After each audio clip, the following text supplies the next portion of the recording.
समास 9वा, दशक 19. समर्थांचं राजकारण जे आहे ते या समासात सुंदर सोप्या शब्दात स्पष्ट केलेलं आहे. राजकारण म्हटल्यानंतर आपल्याला पॉलिटिक्स वाटतं, पण हे पॉलिटिक्स नाही आहे. ग्रुप्स जमवायचे, समुदाय, कशासाठी? समाजाच्या कल्याणासाठी. हे करतो तो राजकारणी आणि करतात ते राजकारण. बघा, वाचूया. ज्ञानी आणि उदास समुदायाचा हव्यास तेणे अखंड सावकाश एकांत सेवावा. हे सांगतायत हे कायम एकांतातच होते ना. नंतर ते समाजात आले. पहिली 12 वर्ष घरी, नंतरची 12 वर्ष नाशिकला उपासना करायला, नंतरची 12 वर्ष फिरले संपूर्ण भारत. 36 वर्ष झाली, अर्ध आयुष्य. 36व्या वर्षी चाफळला स्थिर झाले आणि तिथे कार्य सुरू झालं. त्यानंतर ते जे बोलत गेले, जे सांगत गेले, लिहित गेले, त्यांचं संकलन ते जाण्याच्या आधी जवळजवळ 2 महिन्यापर्यंत चालू होतं असं म्हणतात. पौष महिन्यापर्यंत माघात ते गेले. म्हणजे संकलन आहे. दासबोध हा एका विषयावरचा ग्रंथ नाही, त्याच्यात सगळं येतं. म्हणून ज्ञानी आणि उदास. उदास म्हणजे उदासीन.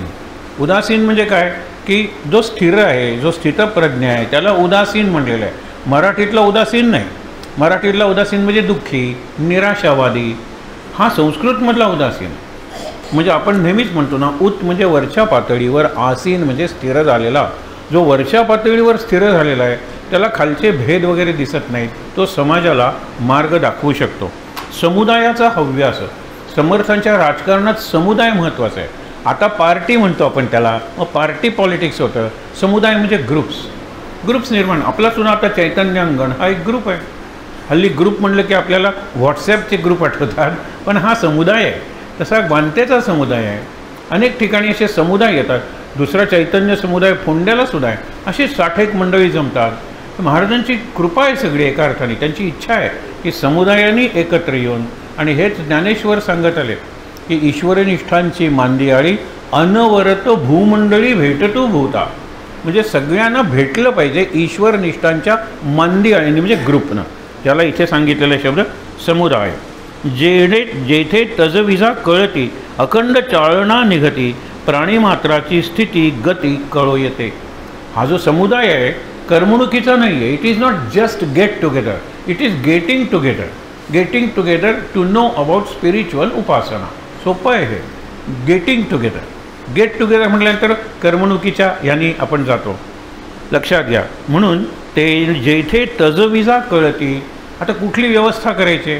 आपल्याला समजा शेवटचा दासबोधाचा शेवट करायचा, सांगता. तर काय करूया, कुणाला बोलवूया, कुठे करूया, कसा करूया, हा सगळा आहे ना तजवीज आहे. तजवीज म्हणजे डिस्कशन अँड अरेंजमेंट. तजविजा कळती अखंड चालना निघती. सतत चिंतन चाललेलं आहे जिथे. आणि चिंतन म्हणजे फक्त ग्रंथांचं नाही, जीवनाबद्दल, जीवनातल्या समस्यांबद्दल. इतक्या निरनिराळ्या समस्या सध्या आपल्या डोळ्यासमोर येत आहेत की आपल्याला कल्पनाही करता येणार नाही. एक नवीन AI मी तुम्हाला परवा सांगितलं होतं की असं निघालेलं आहे की जनरेटिव्ह AI.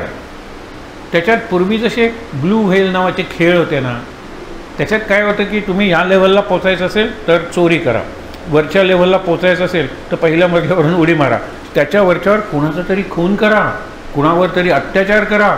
ह्या सगळ्या चॅलेंजेस म्हणायचे त्याला. हे चॅलेंजेस. आणि शेवटी हे तुम्हाला सगळं जमले ना, आता टेरेसवर जा आणि तिथून उडी टाका, मग तुम्ही जिंकलात. ह्याला बंदी केली सगळ्या राष्ट्रांनी. पण blue whale was very very, आपण म्हणतो की कॉमन, व्हेरी पॉप्युलर. त्याच्या आधी पोकेमॉन गो म्हणून होतं. म्हणजे तिथे बटणं दाबायची तर आपल्यासमोर एक आकृती तयार होते. पूर्ण आकृती तयार झाली की पोकेमॉन. आणि कधी कधी मी बागेत आहे, ती आकृती रस्त्याच्या मध्ये तयार होते. ओ पोकेमॉन. तो जातो आणि गाडी खाली जाऊन लोक मरायला लागले. जसं आपण पतंग उडवताना किती माणसं पडतात, कोणाचे गळे कापले जातात, आपल्याला माहीत नाही. हे लक्षात ठेवलं पाहिजे. तर म्हणून आता इथे काय सांगितलेलं आहे, प्राणीमात्राची स्थिती गती कळो येते. गती आणि स्थिती सकाळच्या याच्यात आपण बघितलं. स्थिती म्हणजे स्थिर राहणे आणि गती म्हणजे गतिमान असणे. देह कायम गतिमान आहे. देह कोणीही स्थिर असू शकत नाही. जी व्यक्ती कोमात असते तिचंसुद्धा ब्रीदिंग चालू आहे, तिचंसुद्धा वय वाढतं. यावर आधारित परदेशातला एक प्रसंग इतका हार्ट टचिंग आहे की तो 22व्या वर्षी त्याला हे होतो, अपघात होतो आणि तो कोमात जातो आणि जवळजवळ 64 वर्ष तो कोमात आहे. हे एक रेकॉर्ड असू शकतं. म्हणजे ज्यावेळेला तो कोमातून बाहेर येतो त्यावेळेला ही इज 86. पण कोमात असल्यामुळे तो तेवढा म्हातारा झालेला नाही आहे. ते 40शीतलाच वाटतो, कारण बाकीच्या सगळ्या ॲक्टिव्हिटीज नाहीत, सगळे बाकीचे पॅरामीटर्स, ब्लड प्रेशर वगैरे मेंटेन बाय द मेडिसिन. आरामात आहे एका अर्थाने, बोलणं नाही आहे, छान झोपलेला आहे. 64 वर्षांनी उठतो, वय 86 कॅलेंडर एज, पण त्याचं actual age he is in 40s. तिकडे तुम्हाला अशक्य वाटेल अशी त्याची बायको 22व्या वर्षापासून 64 वर्ष ती जवळजवळ रात्रंदिवस त्याची सेवा करते. आपण ज्याला पतिव्रता म्हणू तशी ती पतिव्रता आहे. त्या देशात हा कन्सेप्टच नाही आहे पतिव्रता. तोपर्यंत तिची 4 लग्न केली असते तिने.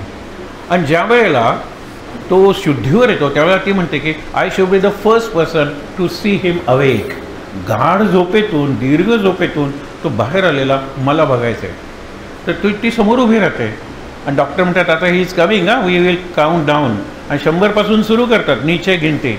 मग 3, 2, 1 अँड ही इज अवेक. तो उठून बसतो, डोळे उघडतो आणि चिडतो डॉक्टरना, मी किती वर्ष कोमात आहे मला कळलेलंच नाही आहे. पण कोमातून बाहेर आल्यानंतर ही इतकी म्हातारी जखड स्त्री माझ्यासमोर का उभी केली. एखादी तरुण मुलगी सुंदर करता येत नव्हती, त्यावेळी ती एकदम दूर झाली. नंतर डॉक्टर म्हणाले शी इज युअर वाईफ.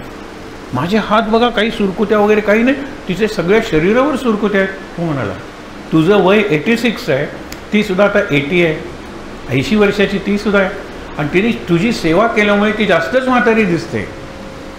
त्यावेळेला तो म्हणतो आय एम सॉरी, केलं परत आणा, मी पश्चात्ताप व्यक्त करतो आणि त्याची माफी मागतो. हा तिकडचा सत्यकथा मी तुम्हाला सांगितली. ते असे कसली स्थिती, कसली गती सांगा बरं. म्हणजे काळाची गती कुणालाही थांबवता येत नाही, त्याची शरीराची गती कोमा असल्यामुळे थांबलेली आहे. बरीचशी बॉडीली फंक्शन्स थांबलेली आहेत. त्याचा ब्रीदिंग रेटसुद्धा अगदी आवश्यक तेवढाच आहे. आणि ब्रीदिंग रेट जितका स्लो कराल तितकं आयुष्य जास्त असण्याची, आरोग्य चांगलं असण्याची शक्यता असते. Breathing rate slow. कासवाचा सगळ्यात स्लो आहे म्हणून कासव सगळ्यात जास्त जगतं. 300-300 वर्ष हे कासवाचं आयुष्य आहे बघा. म्हणून इथे काय सांगितलेलं आहे, अखंड राहता सलगी होते पण अतिपरिचय अवज्ञा होते. मराठीतली म्हण आहे ना, अतिपरिचयात अवज्ञा. म्हणजे खूप तुम्ही जर एक सारखे राहिलात तर अवज्ञा म्हणजे एकमेकाचं ऐकत नाही, भांडण होतात, आर्ग्युमेंट्स होतात, हे जे आहे ना अति. पण अखंड राहता सलगी होते. आम्ही नेहमीच म्हणतो की निदान एक दिवस रात्रीचा वर्ग करा तुम्ही. पुण्याला करायचं हरकत नाही, काणकोणला, पण ओव्हरनाईट केलात ना तर पहाटेपासून आमची सेशन सुरू होतात. एरवी 10 वाजता पहिलं सेशन असतं, तोपर्यंत उठून 4 तास ती व्यक्ती आणि प्रवास केलेला असतो वगैरे, थकलेली असते. आम्हाला पहाटे 5ला ती व्यक्ती मिळाली तर पहाटे 5ला योगाभ्यास असेल, प्राणायाम असेल, मेडिटेशन असेल आणि प्रातःचिंतन म्हणून असेल. म्हणजे त्याच्या मेंदूला असं एक वळण दिलं जाईल आणि तो ताजा असल्यामुळे जर तुम्ही आता उद्याच किंवा आजही आले असतील, डोंबिवलीची मुलं येणार आहेत, 60 मुलं येतील वांतेला, त्यांचा वर्ग असतो. आणि पहाटे 5ला ती मुलं उठतात आणि ते सगळं असतं. आणि 6ला काकड आरती किंवा त्याच्या डे जॉईनस. आणि नंतर त्यांच्यासाठी त्या दिवसाचं ब्रेन स्टॉर्मिंग सेशन. त्यांच्या मेंदूत एक स्टॉर्म निर्माण केलं पाहिजे. अरे तुम्ही you are just in the 10th standard, 16 वर्षाचे आहात, पुढचा काळ एवढा बदलतोय, तुम्ही कशी तयारी केली पाहिजे. रिमोट कंट्रोल उपयोग नाही, इनर कंट्रोल. आउटसाईड और एक्सटर्नल सिक्युरिटी उपयोग नाही, इंटरनल इनर सिक्युरिटी, तीच मला वाचवणार आहे. आणि ही सिक्युरिटी म्हणजे मनाची इम्युनिटी. लक्षात ठेवा, शरीराच्या इम्युनिटीला औषध आहेत, पण मनाची इम्युनिटी कुठल्याही परिस्थितीत आय एम स्ट्रॉंग, मी ढळणार नाही, माझा उत्साह कमी होणार नाही, आय विल नॉट गेट डिमॉरलाइज्ड, माझा अवसान घात होणार नाही. कारण का, मला मनाची इम्युनिटी आहे. आणि मनाची इम्युनिटी कम्स ओनली थ्रू उपासना. लक्षात ठेवा, देर आर नो इंजेक्शन्स और इंट्राव्हेनस, आपण म्हणतो ना ड्रिप, काही नाही आहे, शरीराला आहे, मनाला नाही हो. मनाला हेच. पुढे बघा, अखंड अतिपरिचय अवज्ञा घडते, या कारणे विश्रांती ते घेता नये. अखंड पाहिजे संगत. म्हणून 12 तास गुरुकुल किंवा 20 वर्ष गुरुकुल, केवढा त्या गुरूंचा सहवास आहे.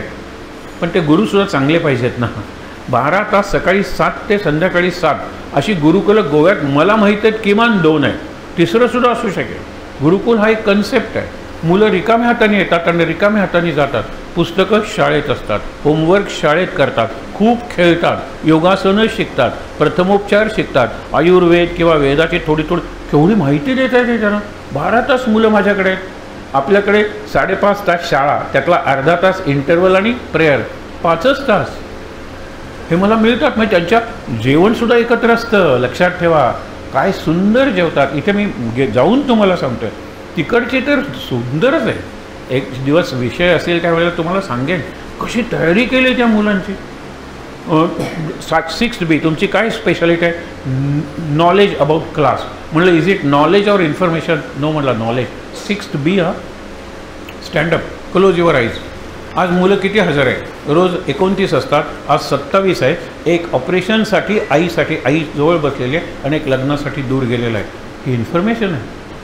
2 मुलं नाही आहेत असं नाही. बरं, आज चष्मा घातलेली किती मुलं आहेत? हे केवढं अवघड आहे.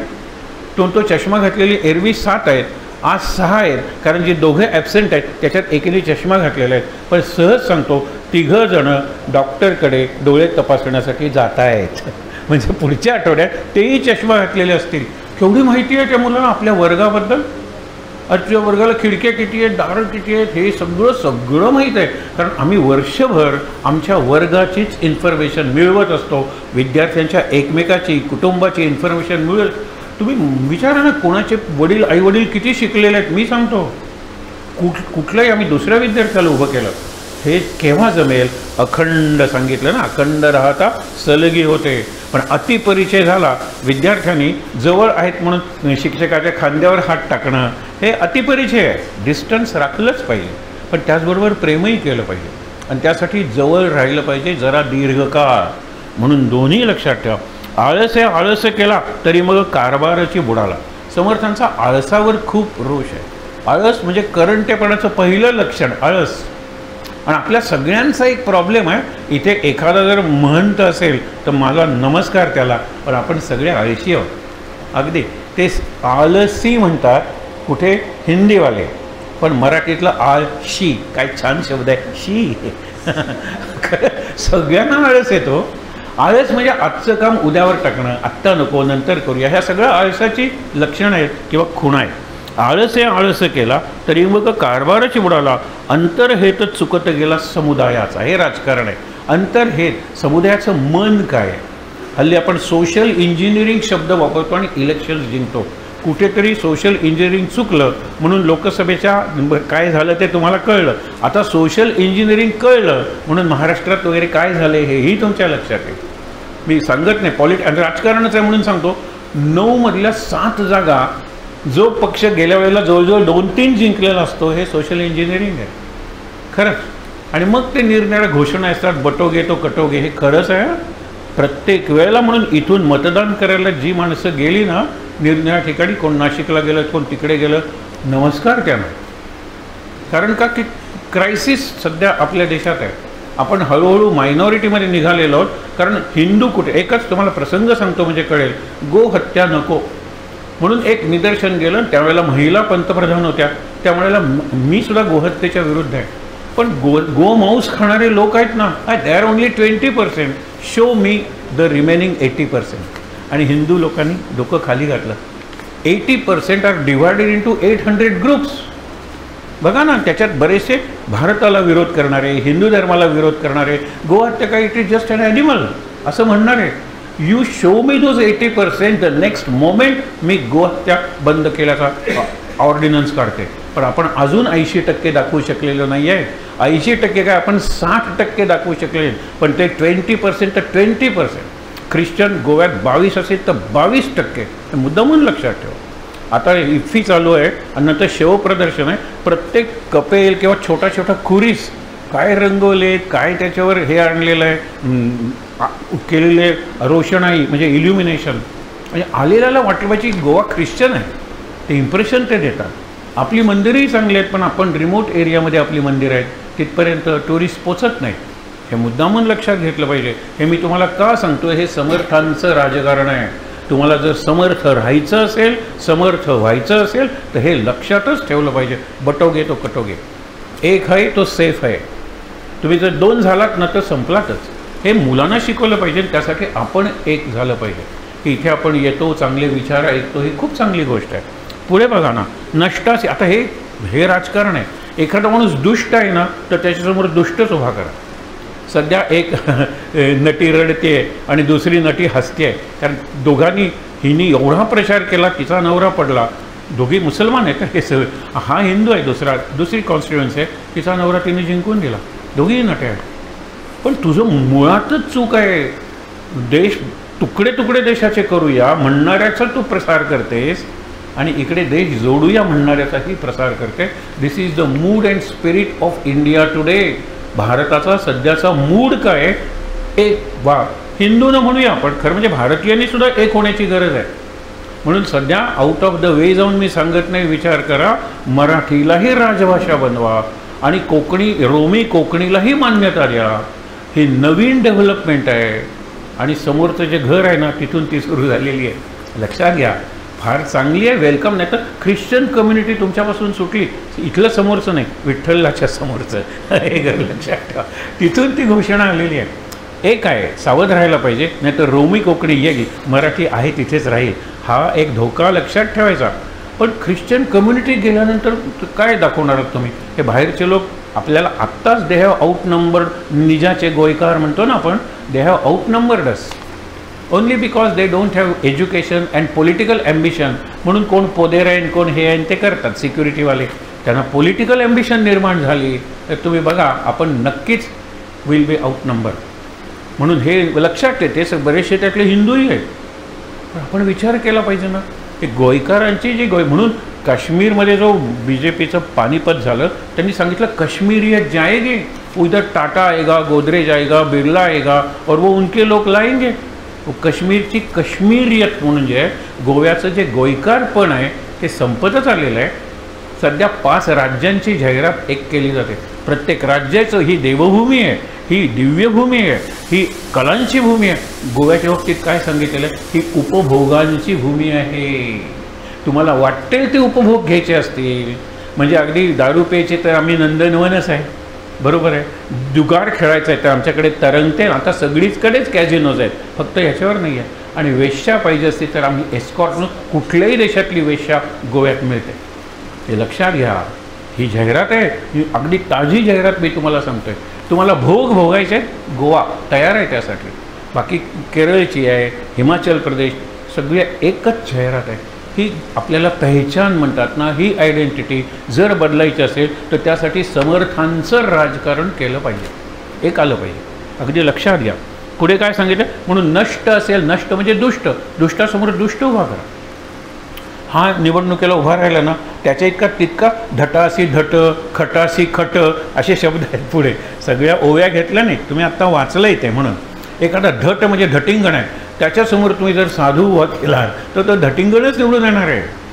मग त्याच्यासमोर दुसरा धटिंगण करा, हा दुष्ट आहे, त्याच्यासमोर दुसरा दुष्ट उभा करा आणि कित्येक खलक उगवावे हे सांगितले. कारण संत आहेत ना ते. खल दुष्ट जे लोक आहेत त्यांना सुष्ट करा, जे दुर्जन आहेत त्यांना सज्जन करा आणि त्यासाठी तुम्ही तुमची महंती वापरा. महंती म्हणजे लीडरशिप, हे राजकारण आहे. बघा, नष्टाशी नष्ट योजावे, वाचाळाशी वाचाळ आणावे. म्हणजे तो बोलतोय, हे बोलतोय, ही बोलते, ती बोलते. नाहीतर लोकांना गप्प बसतो, त्याचं खोटंही वाटतं, त्याचं चुकीचंही वाटतं, आहे ना. म्हणजे आंबट बोरंसुद्धा खपतात जो जाहिरात करतो आणि गोड बोरं पडून राहतात जो बोलत नाही. माझा मालच चांगला आहे, नाही आमचा धर्मच चांगला आहे, नाही. ओरडलं पाहिजे, सांगितलं पाहिजे, गेलं पाहिजे, हे समर्थांचं राजकारण आहे. पुढे बघा, कोणी वाचाळाशी आपणावरी विकल्पाचे गोवे पटूचे नाही. परत गोवा आलाच.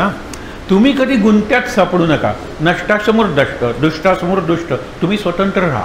तुमचं कार्य काय, जे दुष्ट आहेत त्यांना सुष्ट करायचं किंवा दुर्जन आहेत त्यांना सज्जन करायचं, हे काम आहे. पण एरवी दुष्टासमोर दुष्ट हेच उभं करा. कोणी एक काम करिता होते, न करिता ते मागे पडते. केल्याने होतं आहे रे, आधी केलेची पाहिजे. याला उदाहरण काय दिलं? वनी तो पेटविता म्हणजे आग होते, आधी पेटविलाची पाहिजे. वनी तो पेटताची पेटतो, आधी पेटवलाची पाहिजे ना. हे पेटवण्याचं काम तुम्ही करा. आपण क्रॅकर्स आणतो ना, मारहाण मारतो, एकच पेटवतो ना, मग पुढे फाड फाड फाड फाड फाड होत जातं. हे राजकारण आहे. ग्रुप आहे, पण एकाला तरी तयार करा तुम्ही. मुख्य सूत्र म्हणजे बघा, हा सगळ्यात महत्त्वाच्या ज्या ओव्या आहेत ना, त्याच्यातली पुढची ओव्या आता हे वाचूया. कोणी एक काम करिता होते, न करिता ते मागे पडते, या कारणे ढिलेपण ते असूच नये. ढिलेपण म्हणजे लूजनेस, लॅक्सिटी, इनडिसिप्लिन, म्हणजे इझी गो लकी, हे ढिलेपण आहे, ते नको. हे पुढची एक महत्त्वाची ओवी आहे. आपण 21वा जो म्हणला दासबोध, त्याच्यात अगदी महत्त्वाच्या ओव्यांचं संकलन करून एक पुस्तिका तयार करूया आणि प्रत्येकजण प्रसाद म्हणून घेऊन जाऊया. ही ओघ बघा. जो दुसऱ्यावरी विश्वास आला त्याचा कार्यभाग बुडाला, जो आपणची कष्ट ती गेला तो भला. जो स्वतः कष्ट करतो ना तो भला, दुसऱ्यावरी विसंबला तो संपला. एक गोष्ट सांगतो तुम्हाला. एक चिमणी आहे, जिकडे जिकडे तिने घरं बांधलं, अंडी सापानी खाल्ली, कावळे घुरचून त्यांनी घरटं उचकून लावलं, कुठे जावं. ती हुशार आहे चिमणी. ती विचार करते. शेतात पीक आलेलं आहे, त्या शेतात एक भावलं ठेवलेलं आहे ज्याला बुजगावणं म्हणतो. त्याला वरती मडकं आहे आणि त्या मडक्यात अशा काठ्या जोडून ती उभं केलेलं आहे. तिथे घरटं बांधूया. म्हणजे ज्याला घाबरण्यासाठी, कल्पना करा, पक्ष्यांना घाबरवण्यासाठी जे बुजगावणं केलं आहे, त्या बुजगावण्याच्या डोक्यात ही घरटं बांधते. काय कल्पना आहे, सुंदर. अंडी घालते, अंड्यातून पिल्लं बाहेर येतात. त्यावेळेला ती म्हणते, आता तुम्हाला कळलंय ना, आता आजूबाजूला तुम्ही ऐका. हा शेताचा मालक काय म्हणतो? शेताचा मालक म्हणतो, चला पीक चांगलं आलेलं आहे, आता कामगार बोलवून पीक कापूया. ती म्हणाली, आपल्याला इथून जायची गरज नाही आहे. नंतर आपण नातेवाईकांना बोलवूया कापायला. नाही, नातेवाईक येणार नाही आहे, त्यांना त्यांची शेत आहे, आपल्याला इथून हलायची गरज नाही. नंतर तो म्हणतो की आता मित्रांना बोलवूया, येणार नाही आहेत, इथून हलायची गरज नाही. आता शेजाऱ्यांना बोलवूया, येणार नाही, कोणीच येत नाही, आता मीच शेत कापतो असं आज म्हणला ना तो, आपल्याला आज रात्री किंवा उद्या सकाळी इथून हलवलं पाहिजे. मीच स्वये कष्ट ती गेला तो भला, जो दुसऱ्यावरी विसंबला त्याचा कार्यभाग बुडाला, जो स्वये कष्टतची गेला तो भला. त्यावेळेला ती हलवते आपलं घरटं. तोपर्यंत पिलांना पंखही फुटलेलं असतात. जाऊया पुढच्या सीझनला परत येऊया, दुसरं मडकं दुसऱ्या शेतातलं. गंमत बघा. तर म्हणून मुख्य सूत्र ते हाती घ्यावे, कारण करणे ते लोका करवी करवावे. तुम्हीच सगळं करत बसलात ना, हे जमत नाही. बऱ्याच लोकांना संकोच म्हणून मुरवत असते. लोकांना कळायला नको का काय करायला? नाही, लोकांना कळत नाही. खरंच तुम्हाला सांगतो, मी तिथे शेंद्रीला हात घातला तर मग 4 जण येतील. एरवी तिथे शेंद्री घालायला पाहिजे किंवा घातलेली उचलायला पाहिजे, नाही कोणी उचलणार. हे रामदासांच्या वेळेस आहे. आता तर काय, शेंद्री फटली तर मी पुढच्या वेळेला नवीन आली ना, मी वाकणार नाही, ते स्वच्छ करणार नाही, मी सेवा करणार नाही. मग सांगावी लागते, लिहावं लागतं की शेंद्री घालण्याचं काम हा करेल आणि शेंद्री काढण्याचं काम हा करेल शेंद्री. हे लिहावं लागतं, कारण आपण कोणी करत नाही. आतून मोटिवेशन नाही आहे, कारण मी बांधला गेलेलो नाही आहे एका सूत्रानं. मुख्य सूत्र ते हाती घ्यावे, हे सूत्र आहे. आपण कशासाठी एकत्र जमलेलो आहोत? केवळ श्रवणासाठी नाही, चिंतनासाठी आणि जीवन परिवर्तनासाठी. पुढे बघा ना, मुख्य सूत्र ते हाती घ्यावे, करणे ते लोकाकरवी करवावे, कित्येक खलक उगवावे राजकारणामध्ये. खलक म्हणजे दुष्ट, खलपुरुष. पुढे दुर्जन प्राणी समजावे, परी ते प्रकट न करावे. किती सुंदर आहे बघा सूचना, की एखादा विद्यार्थी काहीतरी वाईट वागतोय, सगळ्या क्लाससमोर सांगू नका, आणि असेंब्लीला तर बिलकुल सांगू नका. इंटरव्हलमध्ये मला भेटा, इंटरव्हलमध्ये बाजूला येऊन सांगा की तुझ्याबद्दल ही गोष्ट मला कळलेली आहे, तू चोरतोस ना पैसे? हो म्हणाला. कुणाला सांगू नका. इथे शपथ घे, यापुढे चोरणार नाही. लागले तर मला माग ना, मी देतो तुला पैसे. त्याची सवय सुटेल. पण 4 चौघात उभा राहा रे, तुझ्याबद्दल असं म्हणतात वगैरे, तो कायमचा चोर बनेल. लक्षात ठेवा, तो येणार नाही तुमच्या क्लासला, कारण सगळ्या क्लाससमोर तुम्ही माझी नाचक्की करताय. विचार करा. म्हणून काय सुरेख आहे, दुर्जन प्राणी समजावे. दुष्ट कोण आहेत, दुर्जन कोण आहेत हे समजावे, परी ते प्रकट न करावे.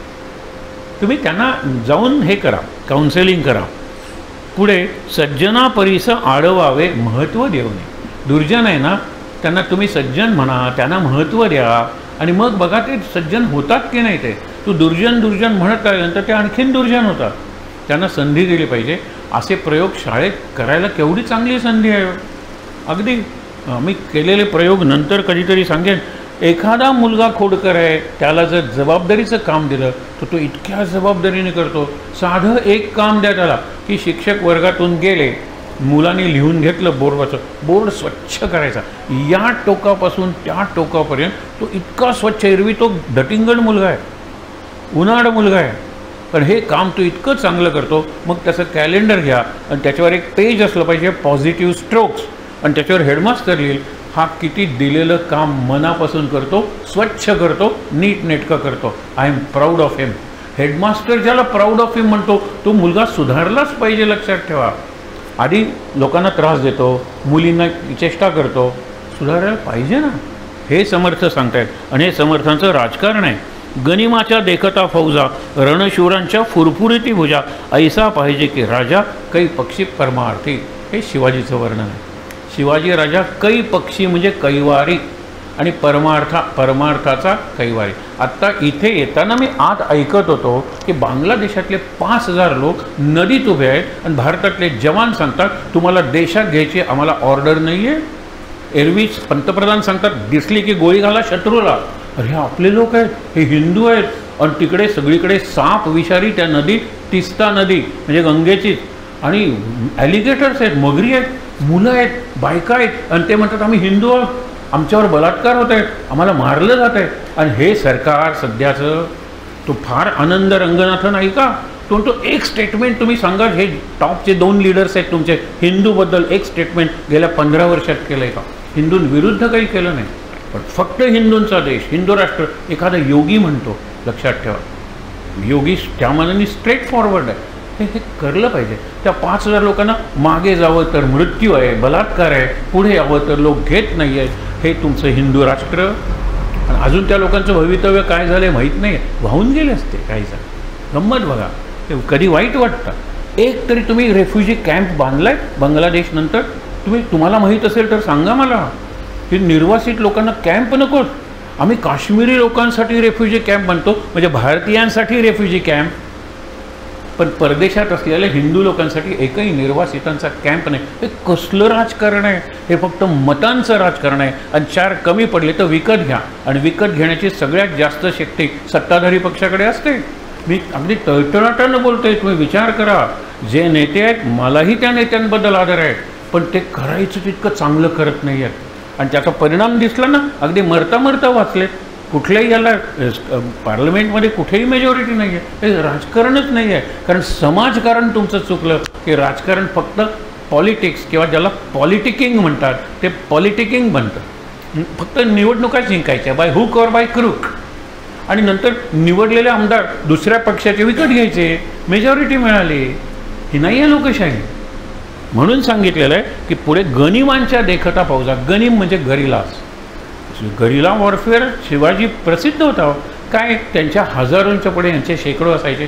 त्यांचे अरबी घोडे, यांची भीमथडी तट्ट, भीमा नदीच्या काठावर छोटे छोटे घोडे मिळतात, त्यांना पॉनीज म्हणतात, तट्टू. त्या तट्टूवर त्यांचे घोडे, त्यांच्याकडे अद्यावत हत्यारं, आणि यांच्याकडे कुठल्या तरी भाले, कुठल्या तरी तलवारी. का जिंकलं? एक त्यांना एम दिलं की हिंदवी स्वराज्याची स्थापना झाली पाहिजे. त्यासाठी मरण पत्करलं झालं. Shivaji was leading from the front. ज्या वेळेला कापली बोटं त्या शाहिस्तेखानाची, Shivaji was leader of that expedition, त्या मोहिमेचे. हे दुसरी गोष्ट. आणि तिसरी गोष्ट म्हणजे काय की गनिम आता आपण मागे घेऊया आणि नंतर करूया. एक तुम्हाला उदाहरण देतो. कात्रजचा घाट पुण्याला जाताना लागतो, तुम्हाला माहीत आहे. तिथे आपलं सैन्य कमी आहे हे त्यांच्या लक्षात येऊ नये म्हणून बैल घेतले. त्या बैलांच्या शिंगाला वरती मशाली बांधल्या. बैलांना त्रास होता का म्हणे, आणि त्या बैलांना शेपट्या पेरगळून असं असं शिरलं. ते म्हणाले ओ कितनी सेना आहे. त्या बैल खूप होते हो. बैलांच्या शिंगाला मशाली बांधल्या म्हणजे 2-2 सैनिक दिसले ना, आणि रात्री ते आपल्यावर हल्ला करतायत म्हणून हे इकडे गेले आणि मागून त्यांचा पराभव केला. दिस इज गरिला वॉरफेअर. समोर बैल होते, बैलांना काय कळणार आहे, म्हणजे हे बैल काय कळणार आहे, आणि मारलं. गनिमांच्या फौजा, हे लक्षात ठेवा. शिवाजीचं वर्णन आहे. गनिमांच्या देखता फौजा, रणशूरांच्या फुरफुरती भुजा. युद्धाला तयार आहेत, पळून जाणारे नाही आहेत. आणि त्याच्यात एक आपल्याला गाणं माहीत आहे, लता मंगेशकरांचं मुद्दामून आहे का, कुसुमाग्रजांची कविता आहे, वेडात दौडले वीर मराठे सात. समोर 7,000 लोक आहेत, त्यांचे 700 तंबू आहेत. आणि 7 जण म्हणतात आमच्या डोळ्यादेखत त्या तंबूवरची निशाणं, आपण जाऊया, आपण नक्की मरणार आहोत, पण निदान त्या दिसणाऱ्या तंबूंवर चढून ते निशाणं तरी तोडून टाकूया. खूप चांगले लढले. आता ज्यांचं इथे नेसरी नावाचं गाव आहे, कधी जर गेलात तुम्ही घाटातून, तिळारी घाटातून वाटेत लागतो, तिथे हा प्रसंग घडला. तिथे त्यांचं स्मारक आहे. तिथे तलवार बघितली ना 10 जणांना उचलणार नाही, आणि ती ॲक्च्युअल तलवार त्या ह्याच्यात भाग घेतलेली. मग काय त्यांची छाती असेल, काय त्यांची शक्ती असेल, आणि काय प्रेरणा असेल. फुरफुरती भुजा, म्हणजे भुजा फुरफुरतात. केव्हा एकदा लढायला जातोय, आज्ञा द्या, जसा शंख वाजवा म्हणतो ना तसं, असं ते आहे. सध्या तिथे काय परिस्थिती आहे, इतकं गवत वाढलं आहे, आम्हाला असं गवत काढून तिथे जावं लागलं. आणि तिथे सगळे कपल्स बसलेले होत्या, तो आणि ती GFBF. आणि तिथे एकाने वाढदिवस साजरा करत होता. आम्ही नमस्कार करून सांगितलं, अरे कुठलं स्मारक आहे, वाढदिवस तरी बाहेर साजरा करा. आमच्या त्या विनंतीत काहीतरी शक्ती असली पाहिजे. ते समोरच गेले रस्त्यावर, आम्ही सगळं बघितलं, आणि किती घाण हो, भयंकर. आलो रस्त्यावर, त्यावेळेला त्यांचा बर्थडे झालेला होता. त्यांनी आम्हाला केकची स्लाईस दिली, आम्ही घेतली, बिकॉज यू ओबेड. इतरांनाही सांगा इथे बर्थडे सेलिब्रेट करू नका. वेडात दौडले वीर मराठे 7. अहो काय सुंदर त्यांचं वर्णन दिलेलं आहे. वर्णनाच्या भोवती तिथे सगळ्या वेली त्याला हे केलेल्या आहेत, आणि जवळ आहे आपल्याला, 1-2 तासात पोचता येतं त्या नेसरीला. बघा तुम्ही, हे धूर्तपणाची कामे राजकारण करावे नेमे, ढिलेपणाच्या संभ्रमे जाऊ नये. ढिलेपणा म्हणजे आळस, शिस्त नाही कामाला, शिस्त नाही जीवनाला, त्याला ढिलेपणा म्हणलेला. ते नका. पण तुम्ही काय करा, धूर्तपणाची कामे. धूर्त पाहिजे. धूर्त म्हणजे हुशार, हुशार बिरबलासारखा, की राज्याची प्रतिष्ठा राखली पाहिजे आणि संकटातून इतरांना सोडवलं पाहिजे, ह्याला म्हणतात धूर्त. धूर्तपणाची कामे राजकारण करावे नेमे. नेमे म्हणजे नेमानं, नियमितपणे. पुढे काय सांगितले, ढिलेपणाच्या संभ्रमे जाऊ नये. संभ्रम म्हणजे डाऊट. एकदा तुम्ही ढिले झालात, आळस केलात की तुमचा संशय वाढतो. नाही, जमणार नाही, नाही आपल्याकडून होणार नाही, हे घडणार नाही. असं हे सगळं निगेटिव्ह थिंकिंग का होतं, वेळच्या वेळी आपण काम करत नाही म्हणून. अ स्टिच इन टाईम सेव्ज 9.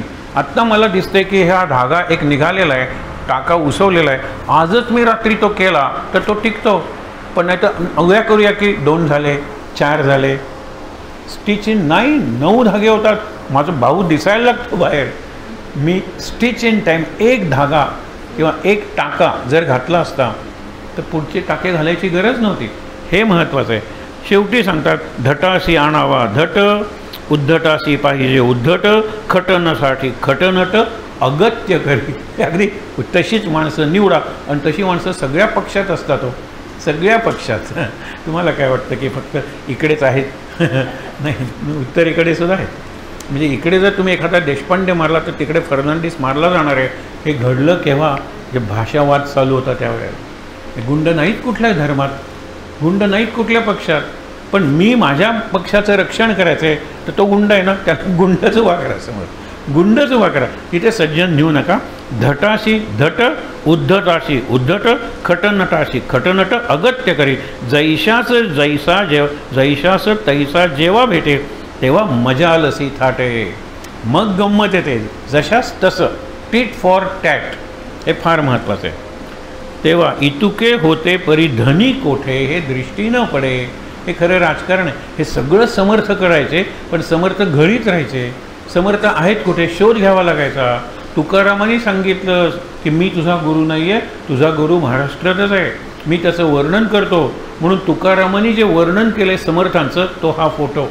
त्यांच्या कपाळावर एक अळू आहे, त्याला म्हणतात टेंगुळ आहे, आणि ते धिप्पाड आहेत, गोरे आहेत, पिळदार शरीर आहे. त्यांच्याकडे बघितल्यानंतर नमस्कार करावा असं वाटतो.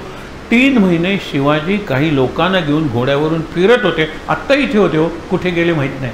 3 महिन्यानंतर समर्थांसमोर शिवाजी आलेला आहे. हे सगळं करा, पण तुम्ही लोकांच्या लक्षात येऊ नका, तुमची प्रसिद्धी करू नका. तुम्ही पुढे राहून काम करा. पण हे काम आम्ही नाही केलं, मी नाही केलं, आम्ही केलं, किंवा त्यांनी केलं, तुम्ही केलं. मी केलं म्हणलात की संपलं. ती लोकशाही नाही आहे.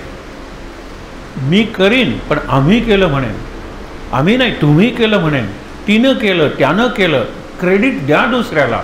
हे सांगितलेलं आहे. जैशास तैसा जेव्हा भेटे तेव्हा मजालसी ताटे, इतुके होते परी धनी कोठे, दृष्टीस न पडे. धनी म्हणजे मास्टर. शिवाजी महाराज किती त्यांनी वेषांतर करून जायचे. एक मला सांगावीशी वाटते गोष्ट, मागे सांगितली पण आज कुठला पदार्थ आता आहे मला माहीत नाही, पण हा असेल तरी गोष्ट लक्षात ठेवा. शिवाजी महाराज वेषांतर करून आपल्या राज्यात काय चाललं आहे, कुठे आपल्याला जास्त संरक्षण देण्याची गरज आहे बघत होते. फिरता फिरता भूक लागली, एकटेच जात होते. अशा वेळेला एक झोपडी दिसली, गरीब म्हातारी होती. ते म्हणाले की मला भूक लागली आहे, मी वाटसरू आहे वगैरे. तर ती म्हणाली थांब जरा मी खिचडी करते. खिचडी त्यांनी वाढली. शिवाजी महाराज एवढी भूक लागली होती, मध्ये त्यांनी हात घातला, इतका भाजला. त्यावेळेला ती म्हणे तू त्या शिवाजीसारखा मूर्ख आहेस. शिवाजी महाराजांना ती म्हातारी म्हणते तू त्या शिवाजीसारखा मूर्ख आहे. शिवाजीने कोणता मूर्खपणा केला? अरे लक्षात ठेव, मधला किल्ला अधिक येतो आणि बाजूचे किल्ले तसेच ठेवतो. मधल्या किल्ल्याची सुरक्षितता काय? बाजूबाजूनी किल्ले जिंकत आलं पाहिजे. मधला किल्ला घेऊन काय उपयोग आहे? तसं खिचडीत मध्ये काय हात घालतो? बाजूनी घाल, बाजूची खिचडी निवलेली असते बघा. आज असेल तर बाजूने खातो हे त्या बाईने सांगितलं. पुढे विवेक लक्षण निरूपण, हे शेवटचं शिकवण आहे दिलेली या 10 समासात. हा शेवटचा क्लायमॅक्स म्हणजे विवेक. विवेक म्हणजे विजडम. माणसाची बुद्धी विचार करते शेवटी विवेकापर्यंत पोचते. योग्य काय अयोग्य काय हा विवेक आहे. साधक काय बाधक काय हा विवेक आहे. सार काय असार काय, योग्य काय सोपं करून योग्य काय अयोग्य काय हा विवेक आहे. आत्ता करायचं का नंतर करायचं विचार करायचा असेल तर तो विवेक आहे, पण केलं पाहिजे. आता विवेक लक्षण निरूपण. जेथे अखंड चालना तेथे अखंड नाना धारणा. जेथे अखंड राजकारणा मनासी आणती. अखंड राजकारण, जेथे अखंड चालना, जेथे अखंड नाना धारणा, धारणा म्हणजे विश्वास, जेथे अखंड राजकारणा मनासी आणती तिथे खरंच चांगलं आहे. सृष्टीमध्ये उत्तम गुण, समाजात उत्तम गुण आहेत. तितुके चालले निरूपण. निरूपणाविण क्षण रिकामा नाही. निरूपण म्हणजे अभ्यास करायलाच एक क्षण घालवू नका, आणि क्षण गेला की स्वतःला क्षमा करू नका. आणि महाराजांना सांगा महाराज किती क्षण वाया गेलो, नामसुद्धा घेतलं नाही, हे कळलं पाहिजे. म्हणून सृष्टीमध्ये उत्तम गुण. तितुके चाले निरूपण. निरूपणा विना क्षण रिकामा नाही. भक्तिमार्ग विशद कळे, उपासना मार्ग आकळे, ज्ञान विचार निवळे अंतर्यामे. विवेकाची प्रोसेस सांगितले. पहिल्यांदा भक्तिमार्ग विशद स्पष्ट करून सांगितलेला आहे. उपासना मार्ग, भक्ती म्हणजे बाहेरची, उपासना म्हणजे आतली समजण्यासाठी सांगतोय.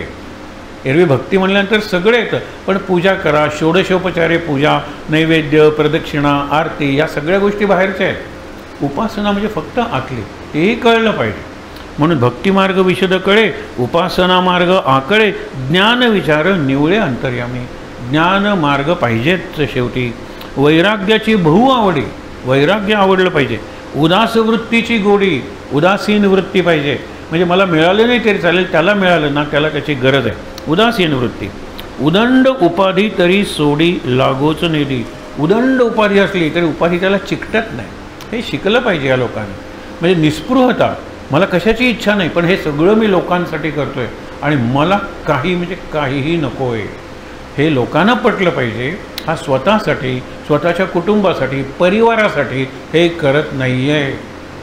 आणि हे सध्याचं जे आपलं टॉप लिडरशिप आहे ना, हा विश्वास आहे लोकांना की ते स्वतःसाठी काही करत नाही. त्यांचे निर्णय चुकतील. जी गोष्ट करायला पाहिजे ती आज करत नाही आहेत.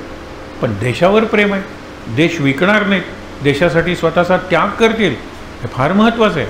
पुढे काय म्हणतात बघा.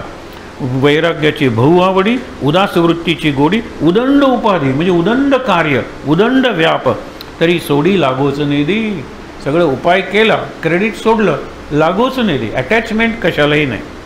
प्रबंधाची पाठांतरे, प्रबंध म्हणजे ग्रंथ निरनिराळे, पाठांतरे. उत्तरासी संगीत उत्तरे. संगीत म्हणजे कालसंगीत. प्रश्न विचारल्यानं तसंच उत्तर दे. हे हल्ली घडत नाही. प्रश्न एक असतो आणि उत्तर आहे मी काय विचारलं आहे प्रश्न, की अरे परीक्षेला किती दिवस आहेत, काही नाही हो, वाटेल तसे पेपर काढतात, वाटेल तसं तपासतात. माझा प्रश्न काय, परीक्षेला किती दिवस आहे, ऐकलंच नाही. मनात जी चक्र चालू असतात ना, ती चक्र उत्तरा दिसतात. इथे संगती कुठे, संगतीला संगीत शब्द वापरला आहे. संगीत has nothing to do with music. संगती म्हणजे रेलेव्हन्स. प्रश्न विचारलाय तसं उत्तर द्या. म्हणून वैराग्याची बहुआवडी, उदास वृत्तीची गोडी, उदंड उपाधी तरी सोडी, लागोच नेदी प्रबंधाची पाठांतरे, उत्तरासी संगीत उत्तरे म्हणजे संगती सुसंगत उत्तरे, नेमक बोलता अंतरे निववी सकळांची. अंतर म्हणजे मन, सगळ्यांचं मन तृप्त करता योग्य बोललं पाहिजे, योग्य उत्तर. त्यासाठी एकही क्षण अभ्यासाविना घालवायचा नाही. अभ्यास म्हणजे पुस्तक घेऊन केलेला नाही. अभ्यास इज एक्सरसाइज. पुस्तक घेणं हा पहिला एक्सरसाइज आहे. आठवणं, त्याच्यावर विचार करणं हाही अभ्यासच आहे. तो केला पाहिजे त्याने. उपासना करून या पुढे पुरवले पाहिजे चहूकडे, भूमंडळी जिकडे तिकडे जाणती तया. शिवाजी महाराजांना सगळीकडे ओळखत होते, तसंच समर्थाने ओळखत होते. समर्थाने 1100 मठ स्थापन केले होते. त्या मठांचे जे मुख्य त्याच्याबद्दल हे सांगितलं आहे. त्यांनी असं असलं पाहिजे. आपण असलं तर चांगलंच आहे, पण त्या महंतांनी असं असलंच पाहिजे. शिवाजी महाराज सगळीकडे होते. शिवाजी महाराजांची भीती सगळ्यांना होती. स्वप्नात शिवाजी महाराज येत होते, हे लक्षात ठेवा. म्हणून काय सांगितलेलं आहे, तितुक्याची अंतरे धरावी, विवेके विचारे भरावी, कडो विकडीची विवरावी अंतःकरण. अंतःकरण कडो विकडीचे प्रयत्न करा, आटोकाट प्रयत्न करा, पण लोकांचं अंतःकरण सांभाळा. लोकांचं मन दुखवू नका. हे घरातही पाहिजे आपल्याला. मन दुखवू नका शक्यतो. आणि दुखवलं गेलं तर रात्री क्षमा मागा. आठवड्याची क्षमा रविवारी मागा किंवा शनिवारी रात्री, की मी या आठवड्यात खूप चुकलो आहे, हे मला आता कळलेलं आहे, मला क्षमा कर, पुढच्या आठवड्यापासून मी सुधारेन. मग वीकेंड चांगला जाईल. नाहीतर तिच्या मनात तुमच्याबद्दल राग आहे, कारण सगळ्यांच्या समोर तुम्ही अपमान केलेला आहे, तिचा क्षमा मागितलेला. पुढे काय सांगितले लक्षात ठेवा. जितुके आपणासी ठावे, तितुके हळूहळू शिकवावे, शहाणे करून सोडावे बहुतजन. एक प्रसिद्ध ओवी आहे. आपल्याला जेवढं माहीत आहे तितकं हळूहळू लोकांना शिकवावे, शहाणे करून सोडावे. शहाणे म्हणजे ज्ञानी नाही, निदान साक्षर करूया, निदान त्यांना जीवन कळेल अशा पद्धतीने काहीतरी सांगूया. म्हणून आपण करावे करवावे, आपण विवरावे विवरवावे, आपण धरावे धरवावे भजन मार्गाचे. तू पहिल्यांदा आधी केले मग सांगितले ना. तू करतोयस का जप? हां, मग इतरांच्याकडून करव. तू जर लीडर होणार असेल तर तू जप केला पाहिजेस. तू करतोस का वाचन? मग इतरांच्याकडून करव. म्हणजे आधी करावे, बघा, आधी आपण करावे करवावे इतरांच्याकडून, आपण विवरावे विवरवावे, आपण स्पष्ट करून लोकांनाही स्पष्टीकरण करता आलं पाहिजे, आपण धरावे धरवावे भजन मार्गाशी. उपाधीत सापडू नये. उपाधी म्हणजे व्याप आणि उपद्व्याप, नको तो व्याप, त्याच्यात सापडू नये. पण उपाधीचं कंटाळू नये. काम तर केलंच पाहिजे. अहो, रात्रंदिवस कामं करावी लागतात. ते करतात, ते कार्य उभं राहतं. ती संघटना 100 वर्ष उभी राहते. रात्रंदिवस काम केलेलं आहे. त्यांची अनेक कामं आहेत. सध्या फ्रीडम ऑफ मिडनाईट वगैरे चालू आहे सिनेमा, त्याच्यात हे प्रसंग त्यांनी घातलेले आहेत. अरे, आपलं सगळंच काश्मीर गेलं असतं, पण जे RSSचे कार्यकर्ते आहेत ते गेले आणि कुदळी फावडीनं तिथे हेलिपॅड उतरवण्यासाठी, तो सगळा डोंगराळ भाग की हो, म्हणजे हेलिकॉप्टर तरी उतरेल, त्यातून आपले सैनिक येतील, त्यातून त्यांना खाण्याचे पदार्थ येतील आणि त्यातून त्यांची शस्त्र येतील. असे हेलिपॅड्स त्यांनी तयार केले कुदळी वगैरे घेऊन. आणि म्हणून अर्धा काश्मीर तरी वाचला. इथे विचार नाही केला हे मी कुणासाठी करतोय, हे मी राष्ट्रासाठी करतोय, राष्ट्रातल्या लोकांसाठी करतोय, माझ्या मायभूमीसाठी करतोय. ही उत्तर आपल्याकडे असली पाहिजेत, तर आपण वाटेल ते करतो. म्हणून उपाधीचं सापडू नये, उपाधीचं कंटाळू नये, निसुगपणे कामाने. निसुगपणे म्हणजे आळस. उगीच काहीतरी कोणाविषयी तुम्ही आळस, लोकांच्याबद्दलची मतं तुमची न समजून घेता त्याला पूर्वग्रह म्हणतो, प्रेज्युडिस. ते तसाच वागणार. मी तुम्हाला, अहो तो किती निराळा वागतो, तुम्ही म्हणता तो वाईट आहे पण तो खूप चांगला आहे, तुम्ही म्हणता तो कंजूस आहे पण त्याने आम्हाला काय चांगली देणगी दिली, हे तुम्ही लगेच मतं बनवता. तुम्ही नेता आहात ना, तर निसुगपणे नको, विचार करा, थांबा आणि मग मतं बनवा. पुढे काय सांगितलेलं आहे, निसुगपण कामाने कोणी एक विषय, धकाधकीचा मामला कैसा घडे अशक्ताला, त्या नाना बुद्धी शक्ताला म्हणून शिकवाव्या. शक्त म्हणजे सामर्थ्यवान. म्हणून समर्थाने मारुतीचं मंदिर बांधलं, तिथे तालीम काढली. तालीम म्हणजे हल्लीची जिम नाही. या त्या तालमीत एकही आरसा नव्हता. माझे मसल्स तुझ्या डोळ्यात दिसत होते, तुझे मसल, हे आरसा आला की घात झाला. माझ्याच प्रेमात मी पडतो, तेल लावतो, असा दिसतो तिचा दिसतो, काल बेडकी होती आज बेडूक झाला आहे. काय कसली जिम! ते स्वतःच्या प्रेमात पाडणारी आणि माझ्यामुळे दुसऱ्याला त्रास देणारी ही जिम कल्चर आपली नाहीच आहे, आपली तालीम कल्चर आहे. या तालमीतले तरुण त्या तरुणींचं सगळं रक्षण करतात, त्याची जबाबदारी घेतात. हे समर्थांनी केलं म्हणून शक्त आणि त्याला ज्ञानही द्या. बुद्धी शक्ताला म्हणूनही शिकवाव्या. व्याप होईल तो राहावे, व्याप राहता उठून जावे. एखादं कार्य आहे तोपर्यंत राहा, कार्यक्रम संपला की निघून जा. ते कार्य संपलं की रेंगाळू नका.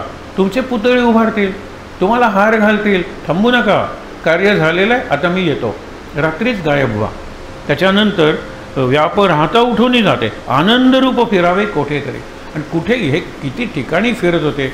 तुम्ही आंबोली घाटातून जरा खाली बघा, हे समर्थ फिरायचे ते. आजही भीती वाटते. आणि त्यावेळेला काय हो, केवढी जनावर असतील जंगली, किती हे असतील साप वगैरे, किती निरनिराळ्या प्रकारचे लोक असतील. भिल्ल वगैरे राहणारे जे टोळी हे चोऱ्या करत होते, लुटारू होते, त्या सगळ्यांशी सामना करत समर्थ आनंदात फिरत होते. हे महत्त्वाचे. आनंद वनभुवनी. सगळीकडे आनंद निर्माण करा आणि स्वतः आणि इतरांना आनंदानं भरून टाका. हे पुढे आहे. पुढे काय सांगितलेलं आहे की म्हणून शिकवाव्या. उपाधीपासून सुटला तो निस्पृहपणे बळावला, जिकडे अनुकूल तिकडे चालला सावकाश. उपाधीपासून सुटलं पाहिजे. म्हणजे आपल्या कितीतरी निर्णय कटकटी आपण लावून घेतलेल्या असतात. मला कार्य करायचं तर हे सुटलं पाहिजे. हे मुलं का आजारी पडला वगैरे कारणं देता तुम्ही. मातृशाळेत इतकी मातृशाळेत मुलं असतात. आता अगदीच काही झालं तर ते आजारी पडतील. परंतु कोविडमध्ये एक पोरगं गेला असं मी काही ऐकलं नाही. आम्ही ज्यावेळेला गेलो होतो त्या 2 मुलीतली एक मुलगी आजारी होती, म्हणून एकच मुलगी मातृशाळेत. तिथे त्यावेळेला 27 मुलं होती, ऑल हेल्दी. आम्ही आई वडील 2 मुलींना हेल्दी राखू शकत नाही आणि ते दुसऱ्याची कुणाची मुलं आहेत माहीत नाही, त्या 27 मुलं हेल्दी आहेत. हे काय मी तुम्हाला गोष्ट सांगतोय का? ही घटना आहे. कारण तिथे मी त्याची आई आहे, मी मावशी आहे, मी काकी आहे, आत्या आहे, आजी आहे, बहीण आहे, सगळं मी आहे. म्हणून मला त्याला जपलं पाहिजे. त्या मुलांची चांगली काळजी घेतली जाते. हे लक्षात घ्या तुम्ही. म्हणून सांगितलेलं आहे कीर्ती ह्या उपाधीपासून सुटला तो निस्पृहपणे बळावला, जिकडे अनुकूल तिकडे चालला सावकाश. जिकडे अनुकूल आहे म्हणजे इथे माझं लोक ऐकतायत, त्यांना आणखीन सांगण्याची गरज आहे, तिकडे जा. ते लोक ऐकणारच नाही तुमचं, अत्यंत प्रतिकूल आहेत, जाऊ नका तिकडे. बघा, कीर्ती पाहता सुख नाही, सुख पाहता कीर्ती नाही, केल्याविणं काहीच नाही कोठेतरी. आधी केलं पाहिजे आणि केल्यावरच कीर्ती मिळणार आहे आणि कीर्तीनंच सुख मिळणार आहे. या दोन्ही गोष्टी आहेत. संसार मुळीचं नासका ही प्रसिद्ध ओव्या. संसार मुळात संसार हा नासका आहे. नासका म्हणजे आज आहे तसा उद्या नाही हो. लक्षात घ्या ना. कितीतरी उदाहरणं आहेत. कालपर्यंत ती अशी होती, असं खरंच असेल मला कळलंच नाही. अशा कितीतरी नन्स आहेत ज्यांचे एवढे मिसॲप्रोप्रिएशन्स वगैरे असतात, घोटाळे असतात. ते आल्यानंतर कलिग्स म्हणतात किती शांत वाटत होती, अशी असेल असं कल्पनाच नव्हती. हे लक्षात ठेवा. संसार मुळीचं नासका. आजची परिस्थिती उद्या असेल असं नाही. नासका.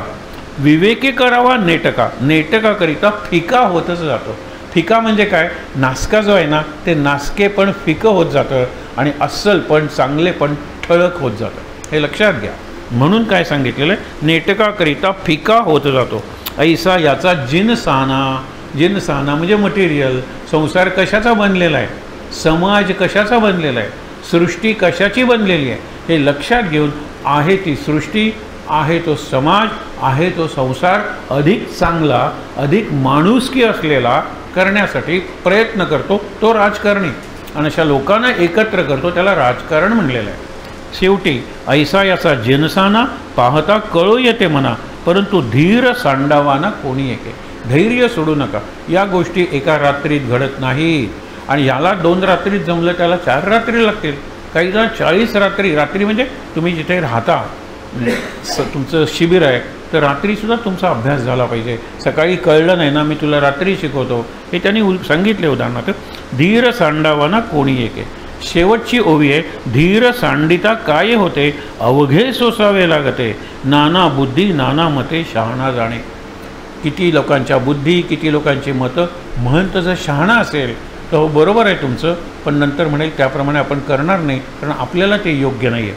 म्हणून धीर सांडिता काय होते, अवघे सोसावे लागते. धीर म्हणजे धैर्य. धैर्य म्हणजे करेज, पॉझिटिव्ह. आपण म्हणतो ना पॉझिटिव्ह थिंकिंग, त्याला धीर म्हणलेलं आहे. नेत्याने महंतांनी धीर सोडता कामा नये. आज नाही उद्या जमेल, असं नाही तसं जमेल, याला नाही त्याला जमेल, नंतर सगळ्यांना जमेल. सतत तो पॉझिटिव्ह असला पाहिजे. आणि मग तुम्ही बघा, विवेक तुमच्यात डेव्हलप होईल. हा जो समास आहे त्याच्यात विवेक सांगितला आहे. विवेकाचे अनेक समास आहेत. सगळ्यात जास्त शब्द दासबोधात कुठला आला असेल तर विवेक. एकाने मोजून सांगितले 250 वेळा विवेक शब्द आलेला आहे आणि इतका शब्द दुसरा कुठलाही आलेला नाही. Vivek is wisdom, that is the highest faculty of brain. ब्रेनची सगळ्यात वरची शक्ती विवेक आहे, म्हणून त्याने तेवढं विवेकाला महत्त्व दिलेलं आहे. आपण हळूहळू विवेक करूया. पुढच्या वेळी आपण 21 आणि 22 तारखांना जमणार आहोत. त्याच्या आधी बराच कार्यक्रम असेल, वाचन वगैरे करूया. त्याच्या पुढे काय करायचं लोक सुचवायला लागलेले आहे. पुढे काय करायचं म्हणजे माझ्यावर एवढा विश्वास आहे तुमचा, काही हरकत नाही आहे. हा विश्वासच आपल्याला जगवतो, हे लक्षात ठेवा. आहे त्या ठिकाणी ताठ बसूया, शांत.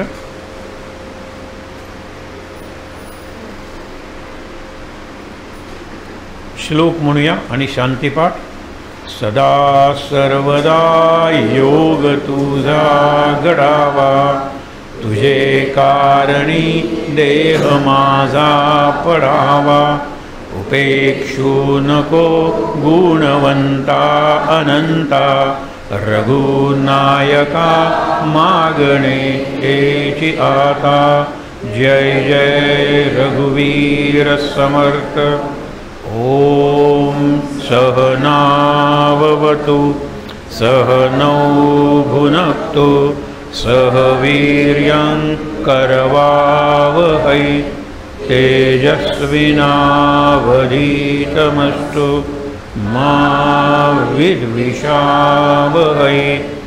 ओम शांति शांति शांति. डोळे बंदच ठेवून 3दा दीर्घ श्वासोच्छ्वास, डीप ब्रीदिंग 3 टाइम्स.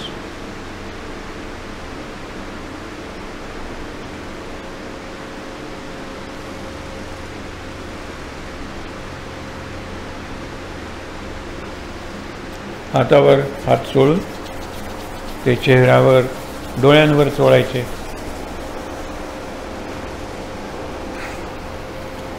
अगदी सावकाश डोळे उघडून शांतपणे महाराजांकडे पाहायचंय. महाराजांचं दर्शन घ्यायचंय आणि इथे असलेल्या सर्वांना नमस्कार करायचा आहे. शांत आनंद महाराज महाराज महाराज. सर्वांना नमस्कार.